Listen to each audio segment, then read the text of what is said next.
Bonsoir à tous, nous sommes le lundi 2 novembre. Merci de nous retrouver pour cette nouvelle édition du 7-8 Le Journal. Comme chaque jour, nous revenons sur votre actualité locale, accompagnés de nos invités et des journalistes de la rédaction. On commence tout de suite avec les titres de cette édition. Le président du Sénat, sénateur de Rambouillet, était à Maurepas pour un échange avec le premier magistrat de la ville. Au menu de cette rencontre de travail, la nouvelle intercommunalité, l'avenir de la piscine municipale ou encore la création d'un nouveau cinéma. Pour ce week-end de la Toussaint, un crématorium a décidé d'ouvrir ses portes, celui des Mureaux, la crémation choisie par plus de 30% de la population aujourd'hui. Et enfin, 8 jeunes inscrits auprès de la mission locale de plaisir vont participer à un trek en Irlande. L'objectif, se confronter à des obstacles afin de mieux réussir leur vie professionnelle en plateau. Nous en parlerons dans quelques instants. Et pour ouvrir cette édition, cette information, Dunlop-Îlot restera dans les Yvelines. L'usine de matelas va déménager de Mantes-la-Jolie, mais s'installera à Limay et aussi à Porcheville. Mercredi 28 octobre, l'établissement public foncier des Yvelines a signé l'acte d'acquisition du site Dunlop-Îlot dans le quartier de Gassicourt à Mantes-la-Jolie. 318 emplois yvelinois sont donc sauvés. Le département avait investi près de 10 millions d'euros sur ce projet. Il était en discussion depuis de nombreux mois afin que l'usine ne se délocalise pas dans le nord de la France. Et enfin, vendredi dernier, Gérard Larcher, président du Sénat et sénateur des Yvelines, était à Maurepas pour un dîner de travail avec Grégory Gastier, le maire de la commune. Les deux élus ont ainsi échangé autour de plusieurs problématiques de la ville, l'entrée dans la Casquie au mois de janvier, le centre nautique, le projet de cinéma ou encore l'impact de la baisse des dotations décidées par le gouvernement. Les explications avec Mélanie Poquet. Le centre nautique de Maurepas est l'une des problématiques connues par la commune cette année. C'est l'une des raisons de la présence de Gérard Larcher vendredi dernier. Le président du Sénat était venu échanger avec le maire de la commune. Autre sujet de discussion, le projet de cinéma à Maurepas soutenu par la Commission nationale d'aménagement commercial. Le permis de construire est en cours d'instruction et donc il sera délivré avant la fin de l'année pour, je l'espère, une livraison début 2017 parce qu'il est nécessaire à la survie de la zone village et loisirs. Monsieur le président du Sénat, je crois, l'a bien compris là-dessus. C'est une attente forte aussi pour le secteur, pour nos investisseurs, pour dynamiser, pour créer de la richesse et de l'emploi. Ces projets s'inscrivent notamment dans la question de la future intégration en janvier 2016 de Maurepas dans la communauté d'agglomération de Saint-Quentin en Yvelines. Maurepas est l'une des 5 communes à entrer dans la Casquie. Quand une interco connaît des modifications de limites, c'est le cas ici. En plus, quand on entre dans une interco très intégrée, ce qui est le cas de l'agglomération de Saint-Quentin, mais qu'en même temps les règles du jeu obligent à revoir une partie des compétences, et notamment à les élargir, ça doit être l'occasion de refonder en quelque sorte un certain nombre de projets. Et ce qui compte dans une interco, c'est le projet de territoire. Lors de cette rencontre, les objectifs de 25% de logements sociaux ont aussi été abordés. Le maire a annoncé le choix de la construction d'un écoquartier avec 30% de logements sociaux. Et ce soir, nous accueillons en plateau 2 invités. Bonsoir à vous 2, mesdames. Alors, Véronique Guernon, vous êtes présidente de la mission locale de plaisir Val-de-Galie. Et vous êtes venue nous parler donc d'un coaching trek en Irlande auquel participe Sonia Venerosi, qui va également nous en parler. Alors, ce trek, c'est du 10 au 17 novembre en Irlande. 25 km par jour à pied. Et l'idée, si je ne me trompe pas, c'est d'amener en fait des jeunes à accomplir un parcours semé d'embauches avec des sacs de rando, avec voilà, des petits parcours comme ça, pour mieux réussir leur parcours qui les mènera vers une insertion professionnelle. Alors, cette idée est née comment ? Alors, elle est partie d'un constat. On a remarqué qu'à la mission locale, la plupart des jeunes inscrits rencontraient des difficultés pour s'engager dans la durée des démarches vers l'insertion professionnelle ou sociale. Donc, ce qui est dommage, parce qu'il y en a certains qui abandonnent soit leur formation ou soit leur poste, alors a priori qui leur plaisait. Et puis, on constate qu'en effet que c'est un manque de confiance en soi. Donc, l'idée de ce périple sportif, le coaching trek, est venue justement pour se doter d'un mental gagnant, voilà, basé donc sur la solidarité, sur l'abnégation de soi, sur la gestion de l'impondérable, de la solidarité, de manière à pouvoir réaliser, de pouvoir atteindre un objectif, celui de parcourir chaque jour 25 km à pied, sac à dos. Et donc du coup, alors vous y réfléchissez depuis l'année 2015. Ça fait quelques mois Oui. que vous avez mis ça en place pour voilà, que ça se passe donc le 10 novembre. Oui. Vous avez recruté un petit peu, enfin recruté si on peut dire, les jeunes comment? Alors, il y a eu une requête, en effet, mais tous sont volontaires, bien sûr, par rapport, en effet, à un parcours semé d'embûches, où le vecteur important est le manque de confiance en soi, sans qu'il y ait de grosses difficultés, mais simplement faire basculer, avoir le déclic qui permet justement, au travers d'un périple sportif, de les aider à déverrouiller ce déclic et avoir vraiment confiance en soi en ayant réalisé ce parcours semé d'embûches comme celui qui est celui lorsqu'on veut atteindre l'insertion professionnelle, donc au travers d'une formation ou de se présenter à un recruteur. Alors Sonia Venerosi, vous participez donc à ce trek. Qu'est-ce qui vous a plu en fait dans cette idée? Pourquoi vous vous êtes dit bon voilà, je vais postuler pour faire partie de cette aventure? Alors, pour rejoindre l'idée de la présidente, le fait de pouvoir partir à des kilomètres et de se dire que justement on va pouvoir consolider cet esprit d'équipe-là, surtout qu'on part avec plusieurs jeunes. On ne se connaît pas tous forcément, donc de savoir que quand on est justement dans notre ville, Ça change un peu d'univers. Oui, voilà. Donc du coup là, de partir et de se dire qu'on va pouvoir être solidaire, on va rencontrer des obstacles et du coup de les affronter ensemble et de se dire que voilà, c'est un bon projet qui vous a donné envie de venir. Alors pourquoi avoir choisi un trek et pourquoi aussi loin en Irlande? On aurait pu penser peut-être aller en France, ailleurs. Ah oui, c'est une très bonne question. Alors, coaching trek ou développement de soi, au travers d'un périple sportif. Pourquoi l'Irlande? Tout simplement parce que l'Irlande est quand même pas loin de la France. Moi, ce que je souhaitais, c'est vraiment qu'il y ait une coupure avec l'environnement pour ces jeunes. Et puis, l'Irlande, elle est lourde d'histoire, elle est riche en culture, en tradition, et puis il y a la langue qui est là aussi, qui peut être aussi un obstacle. Alors il y a une spécificité, tous les jeunes ont un rôle, c'est vraiment eux qui s'organisent et qui vont se gérer au long de ce trek.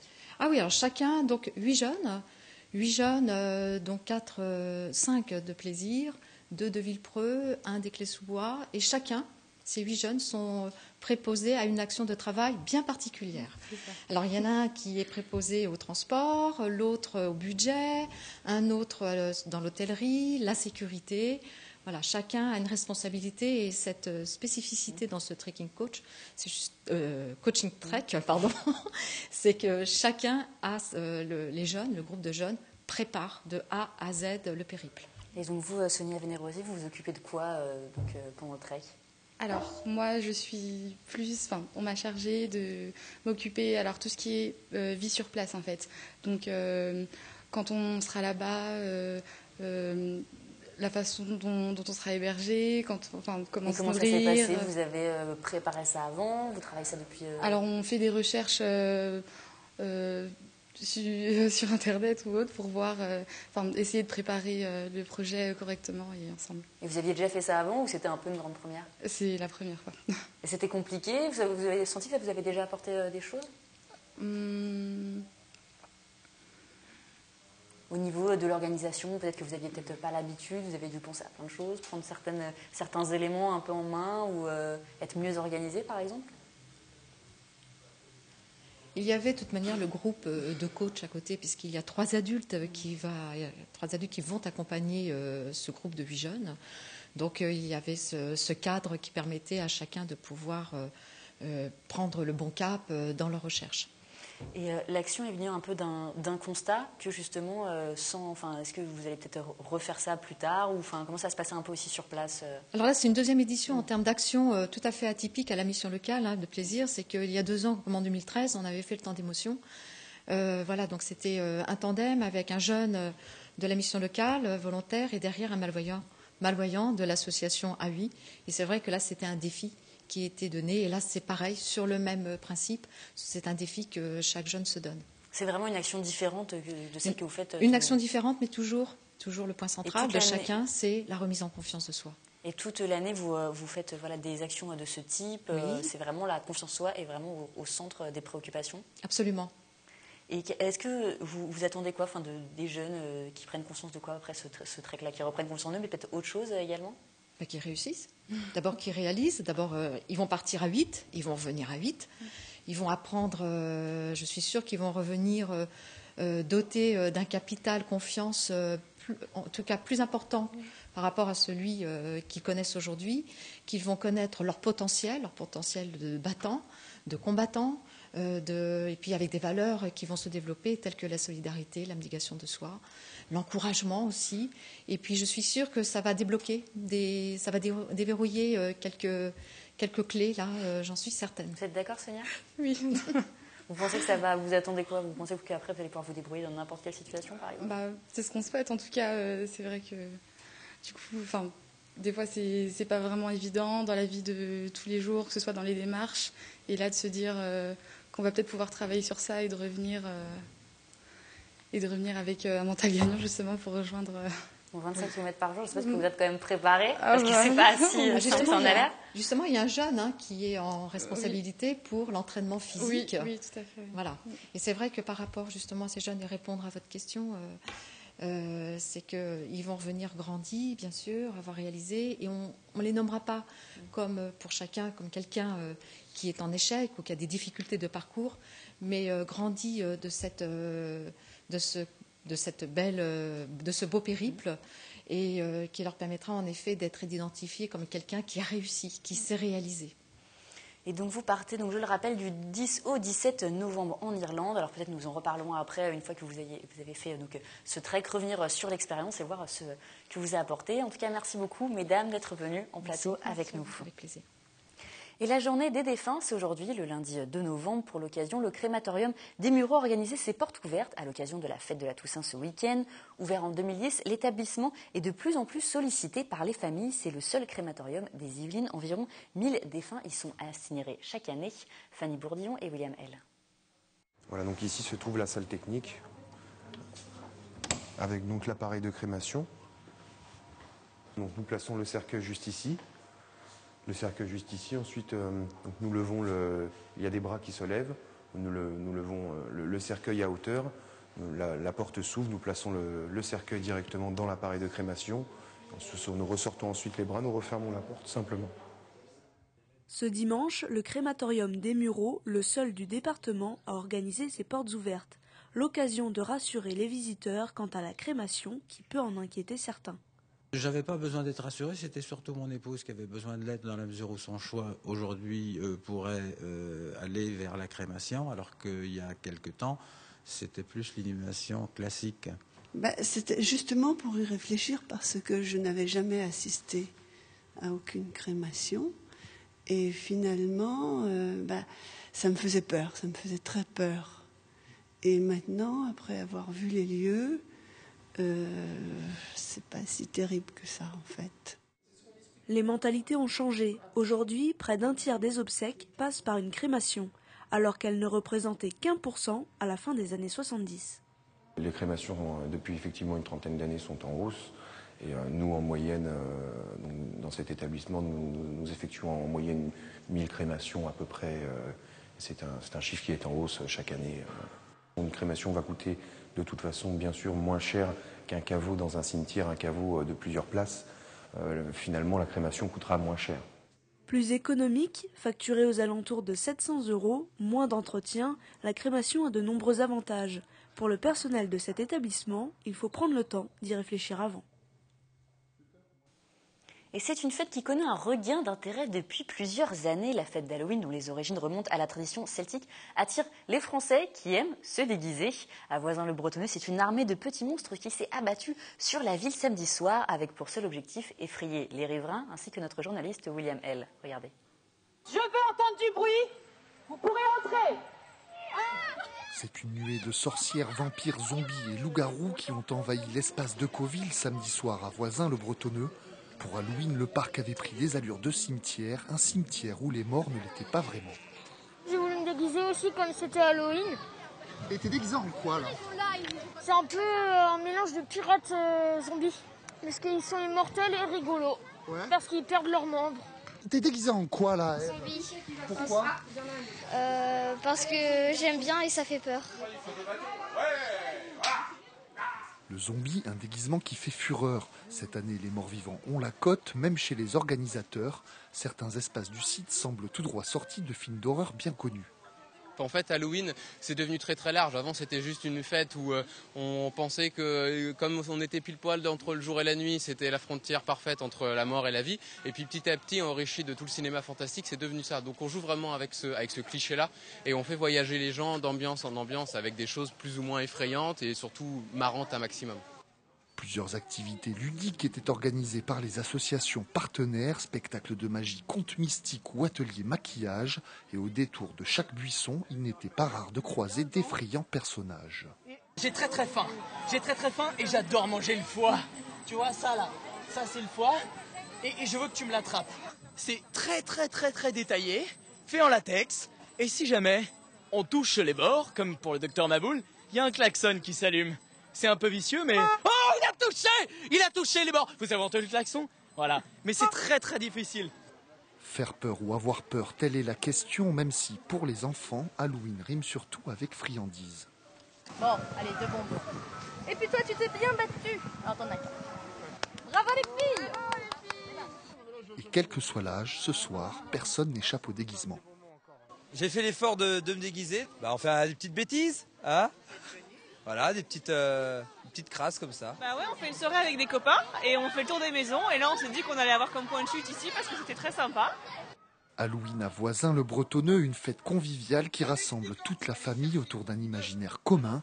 Et avec son large sourire et son teint orange, impossible de la rater car la star de la soirée, c'était elle. 12 rentreront, mais combien en sortiront vivants? Et comme chaque lundi, nous retrouvons Séphora Namani pour la chronique culture. Bonsoir Séphora. Bonsoir Florane.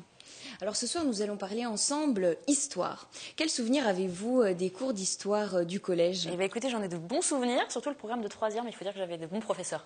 Eh bien vous êtes bien chanceuse parce que ce n'est pas l'avis partagé par la majorité des collégiens, ce n'est pas non plus le constat qu'a fait Vianney Malin, commissaire du salon Histoire de lire, qui tente par ce salon qui réunit 150 historiens de vulgariser l'histoire, de la rendre plus accessible au public en général et particulièrement aux jeunes. On l'écoute.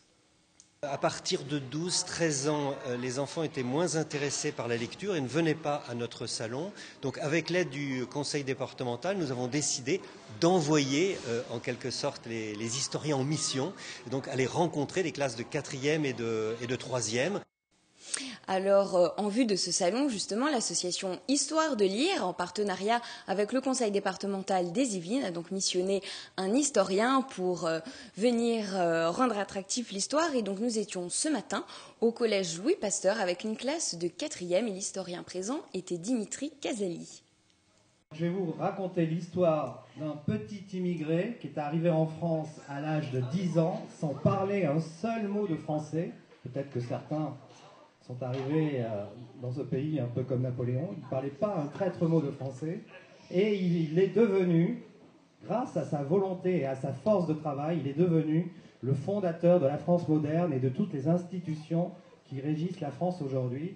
Alors le thème de la conférence portait sur Napoléon, on l'a entendu. Est-ce qu'il y avait une raison particulière à ce choix? Alors il y avait 2 raisons, c'est que la première et les conférences respectent le programme en fait des collégiens au cours de l'année, et puis la seconde c'est qu'on cherche à parler de grandes figures historiques auxquelles les collégiens peuvent s'identifier, et également Dimitri Casali a été professeur à Cergy-Saint-Christophe d'histoire pendant 10 ans, et puis il avait du mal à capter l'attention de ses élèves, alors c'est pourquoi il a développé une méthode pédagogique un peu spécial qu'il a baptisé Historock, et lui aussi nous l'avons rencontré.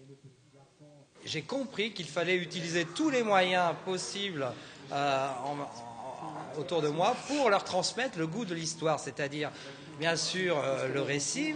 J'insiste beaucoup sur raconter des histoires, des petites histoires de l'histoire de France, et insister sur l'humain. Ce sont les femmes et les hommes qui font l'histoire. Et enfin, d'autres vecteurs comme la musique rock, rap, reggae. Les enfants au personnage historique de Napoléon. Il a écrit une chanson autour de ce personnage qu'il a décliné musicalement. Alors pourquoi Napoléon? Parce que Napoléon, en fait, c'est un immigré qui est né à Ajaccio, qui ne parlait pas un mot de français au début et qui, grâce à son talent et à son mérite et son courage, a bâti un empire. C'est le cas de le dire. Alors avec ses chansons, il a même fait un album pour apprendre l'histoire de façon ludique aux enfants. Exactement, alors il a créé des albums, il a créé des livres et également il a même créé 2 spectacles, un sur l'Antiquité et un sur Napoléon, pour lequel d'ailleurs il n'hésite pas à revêtir le costume du hussard sur scène, accompagné d'un chanteur façon Freddie Mercury, un autre guitariste, un bassiste et un pianiste. Il en est au canon, frissonner les clairons, que les guerriers de marbre brandissent leurs sabres, que roulent les tambours, que la charge résonne, frissonnent les drapeaux, que les aigles s'envolent. La cartouche avec les dents faites glisser la tour dans le bassinet, produisent la balle par le canon, plus tassé, vous êtes plus fous. On va leur percer le flanc, en tentant tirer au flanc.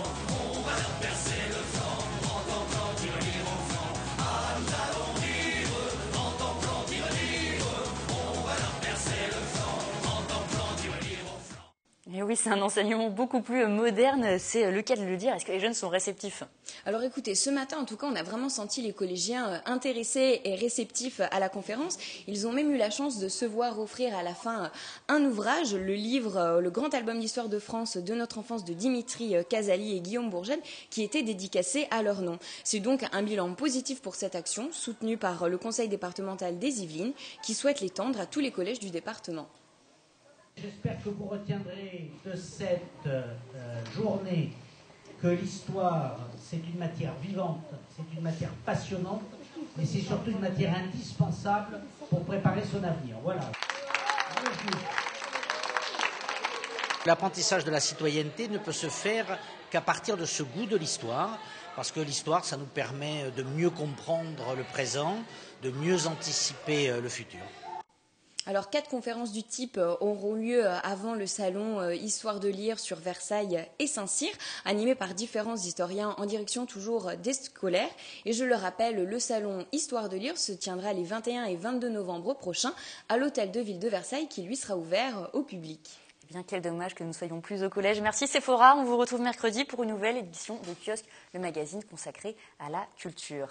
À présent, un point sur la Transat. Jacques Vabre, vous le savez, le skipper versaillais Tanguy Delamotte participe actuellement à la compétition. Le navigateur est parti avec sa coéquipière Samantha Davis le dimanche 25 octobre du port du Havre à bord de son IMOCA Initiative Cœur.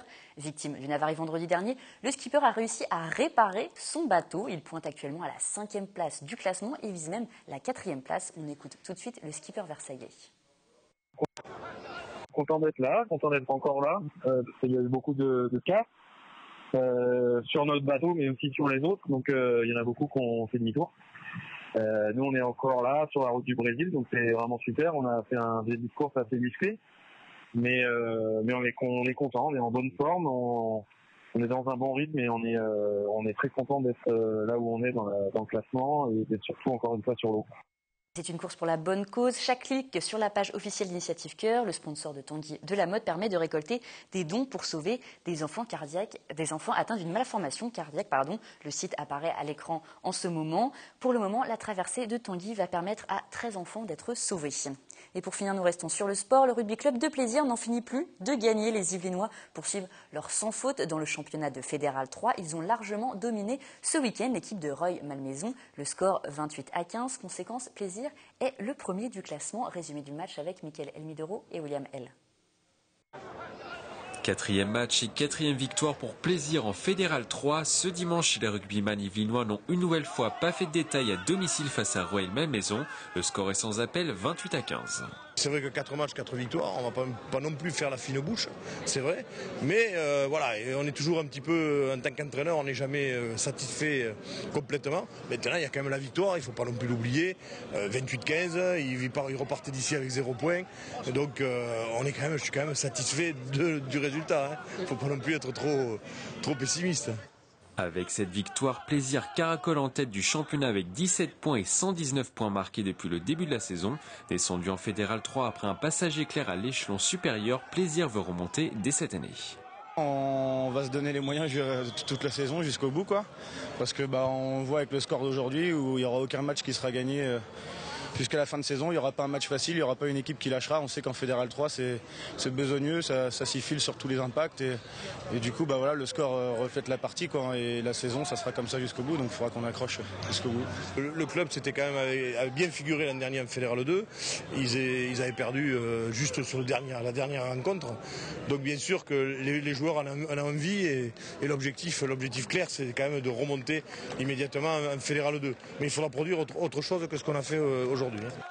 Prochain match pour les Yvinois dimanche 8 novembre à l'extérieur contre Marc-en-Barœul, le dauphin de plaisir au classement.